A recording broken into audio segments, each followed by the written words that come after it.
Welcome to Fast Pace, the new growth, leadership and management podcast featuring Josh Phegan and Dean Mackie.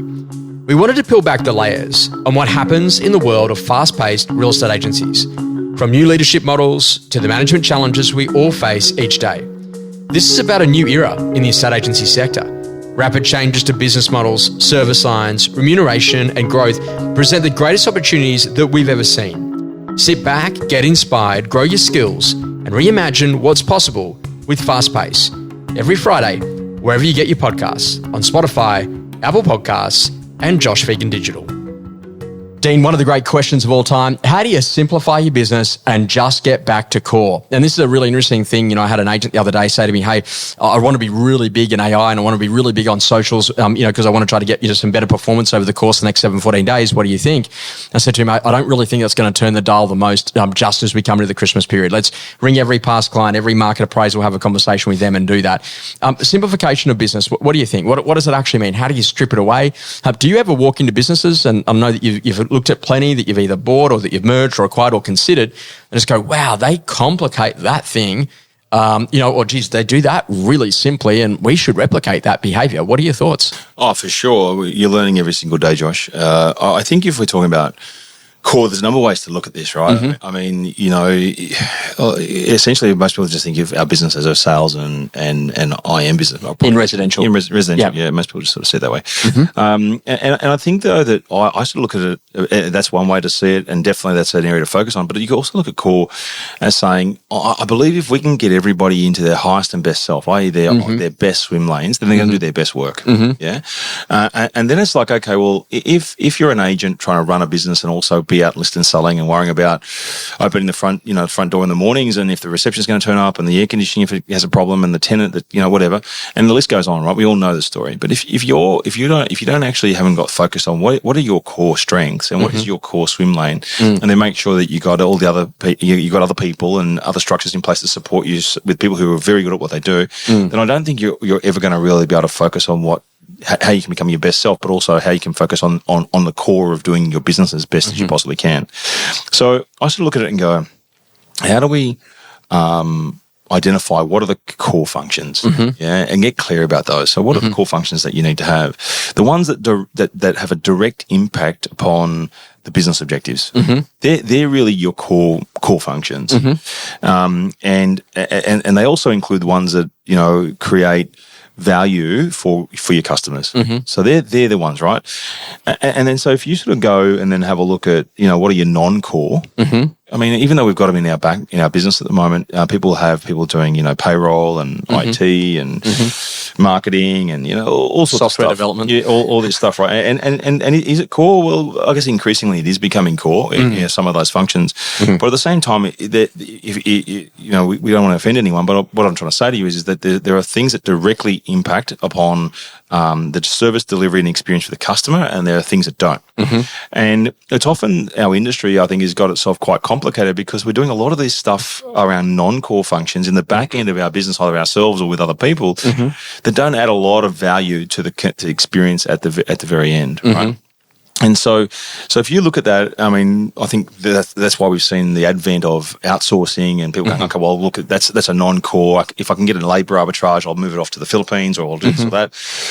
There's obviously technology coming along now that can actually then sort of automate some of that stuff, which is non-core. Increasingly, it's getting smarter and smarter to get more efficient. We've also taken the view in our business we've realised that we've got 24 company-owned offices, and rather than having every office sort of replicating the effort, which seems madness to me, like everyone's doing the same hamster wheel, why wouldn't we centralise that? We come up with a professional services team, and everybody on a user pays fractionalised basis gets to share resources, which really then supports the core focus. Your core function is to get out there and service the customer. And these days it's in person, it's online, it's a whole bunch of things that sort of go around that. So how do we get smarter on how we get better at that piece, and use some scale to get access to better quality resources at a lower price? office, which are non-core. Yeah, because to me, that just seems like the smart way to go. Which is kind of bizarre that you might have a receptionist in one office who's absolutely smashed doing a whole heap of new listings, and you've got a receptionist in a neighbouring office who's got nothing on today. Yeah, it's madness, right? So then, even in terms of like, with us now with able to use call systems and then call teams and all sorts of things to be able to manage it, so we don't have to have a receptionist sitting in every office because they're not necessarily highly productive, right? So how do you streamline all those non-core functions? But it's getting clear about what is core and what is non-core, right? Because then you go, all right, how do I outsource or automate the non-core, and then how do I then also go, right, now looking at my core functions, how do I also streamline those processes? Because there's a lot of dysfunction and wasted effort, a lot of sometimes unnecessary steps, or there's been new technology which is available but people aren't using it to its fullest extent. So I think 2 steps. One is minimize, automate, outsource non-core. How do you make your processes for core much better than what they are at the moment? And then how do you make sure you stay on top of this? How do you make sure you're regularly reviewing and adjusting to make sure that you're best in breed? I've got to say to you, I know there are parts of our processes and the way our systems talk, or even our communication platforms. There's so many ways for people to communicate these days. You get up in the morning and you got to check WhatsApp, LinkedIn, you got to check your email, your normal message. You got Instagram, you've got all these platforms, and so it's pretty hard, So the inside of business, then how do you communicate? So we've just sent out to our team and said, by the way, we get there all these things, and we get there are people in the business using different platforms for different communication, because different people like to receive information in different ways. But overwhelmingly, would you believe this? And I was quite surprised. The numbers came in yesterday, so people actually prefer email in certain environments, right? Where I'm in my head thinking, geez, email said and done, but in certain, so it's understanding what are the processes, and while that might not be the most efficient, if it means that your communication is going to get through and more people are going to actually read it, than if you're putting it through a different platform. How do you get smarter? So we're going, well, we use a Microsoft stack. All right, what else is in the Microsoft stack so people can stay in one environment rather than going to multiple environments to actually communicate better? So this is just an example of saying, you got your core functions that are not getting key messages because of the systemization that's in the background around communication. So I love this as a basic conversation. If I walked into any office and I say, okay, great, who's in charge of marketing? Who's in charge of payroll? Who looks after finance and accounts? Who's in charge of compliance and legals? Who's in charge of sales? Who's in charge of property management or investment management? Who would you go to if there was a bullying or harassment thing? Who would you go to if you're looking for help? Who would you go to inside of the business if you just needed deal support? And it's interesting if there's multiple answers to those questions, or whether or not people are really clear, hey, that's the lane that I actually go to. And Dean, I know this is kind of crazy, but we only brought this in like 2 years ago. So for the first 15 years of the training business, people would actually try to request coaching in lots of different ways, as you're talking about omni-channel. And all of a sudden we now say, okay, great, you got to fill out the coaching form on the Josh Phegan website.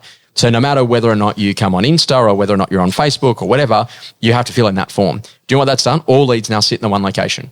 And the one person in the team is actually in charge of looking after that. And it's a really great example of simplification that's just completely cleared things up for us, so we don't have to worry about all of those things. And so we often look at doing some exercises, broken systems. What's just not working? Okay, write that down. And what would it look like solved? How would we fix that? In terms of speed of execution, what are some things that we could do quickly that takes the pressure off and makes that process really good for us? If we just do that, simplification is just keep it really basic. I'm like, you know what? There's one number I want you to manage as a sales manager. How many listings have we got? And if we've got a target of 20 listings in this business, we need 5 by day 7, we need 10 by day 14, we need 15 by day 21, we need to be at, the full 20 by day 28. And if you just focus, and often it's like one number could be the thing that gets the movement that you need the most. So don't worry about the 500 other vanity metrics. Just do that. And if we get that, then that's killer. Simplification is a really easy thing to do if you're prepared to step back from the business for a day and actually and by the way, your team will tell you straight away what's not working. Is that true? Yeah, no doubt. And so from that point of view, it's like literally, just like literally as you're thinking about this today, where have we got friction? Where's there misalignment? What's a broken system in the business? Okay, great. Where are we struggling? Like maybe that's a great question. And then where are we thriving?